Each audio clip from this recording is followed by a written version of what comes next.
Sekolah itu, kuliah itu mahal loh. Halo, mahal. Saya orang miskin. Dulu miskin, bapak saya miskin. Tetapi akhirnya saya berhasil keluar dari jerat kemiskinan itu. Saya ingat banget, saya pernah dengan Tanto Wihaya, kakak saya, ditanya dalam sebuah talk show bersama Andi Noya dengan tajuk My Dad is My Hero. Bapak saya dulu miskin banget ya. Saya dengan Tantowi dulu waktu kecil miskin banget, telur dibagi 6 dan sebagainya. Penuh dengan penolakan, ejekan, sebagainya. Jadi kami dulu sepertinya self-motivated. Self-motivated untuk supaya kami bisa menghentikan kemiskinan yang buat keluarga kami dihina. Apa yang kami lakukan? Kami bekerja lebih keras, kami harus pintar, kami harus melakukan branding, ya, sehingga kami menjadi orang-orang yang sukses. Jadi, kalau Anda tanya, bagaimana caranya supaya anak-anak orang miskin bisa keluar dari jerat kemiskinan? Ini menarik. Ada penelitian dari Semeru Institute, kalau nggak salah, dia bilang kenapa 40-60% anak orang miskin akan tetap miskin. Saya lupa angka pastinya ya, seperti itu. Kenapa 40-60% anak orang miskin akan tetap miskin? Ada 3 kata Semeru Institute. 1, orang miskin tidak terakses ke fasilitas kredit yang bagus. Kenapa? Karena kredit di Indonesia semua didasarkan kepada collateral base. Harus punya jaminan. Nah, orang miskin mau jaminin apa? Motor kredit, rumah sewa, ya kan? Sawah kecil, lo mau jaminin apa gitu? Jadi itulah yang membuat orang miskin akan tetap miskin. Apa yang terjadi? Mereka terjebak dalam pinjol yang membuat mereka makin miskin, makin miskin. Wah, itu akibat pinjol itu luar biasa ya.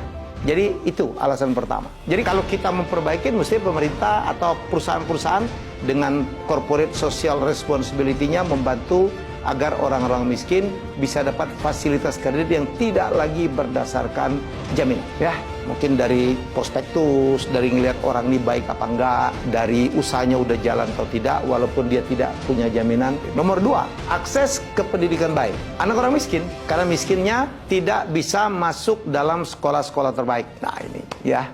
Anak orang miskin cenderung juga tidak bisa masuk dalam sekolah-sekolah tinggi. Hanya tamat SD, SMP, SMA, dia udah harus bantu orang tuanya bekerja di sawah, di kampung-kampung. Dan ini akibatnya, kalau sekolahnya tidak tinggi, anak ini justru akan dipastikan akan dapat pekerjaan-pekerjaan yang tidak menghasilkan gaji tinggi juga, bukan? Mereka paling jadi buruh, jadi pekerja pabrik, jadi ya kesana-sana lagi, muter lagi, yang tidak akan pernah membawa ya penghasilan keluarganya akan meningkat. Ya, pendidikan tinggi itu penting. Ya, makanya Indonesia harus push masalah pendidikan, memberikan kesempatan sekolah kepada siapapun, dan harus diakui sekarang sekolah itu, kuliah itu mahal loh.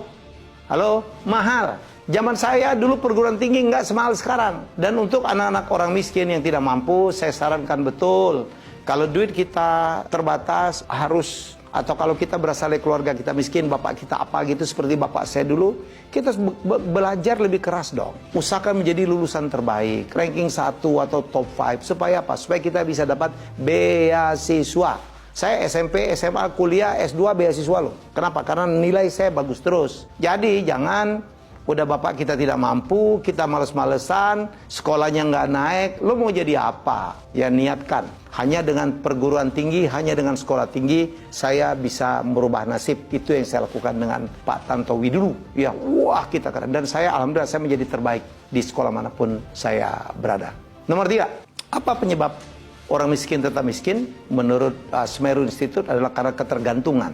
Karena sampai sekarang banyak sekali bantuan-bantuan tunai gitu, bantuan langsung.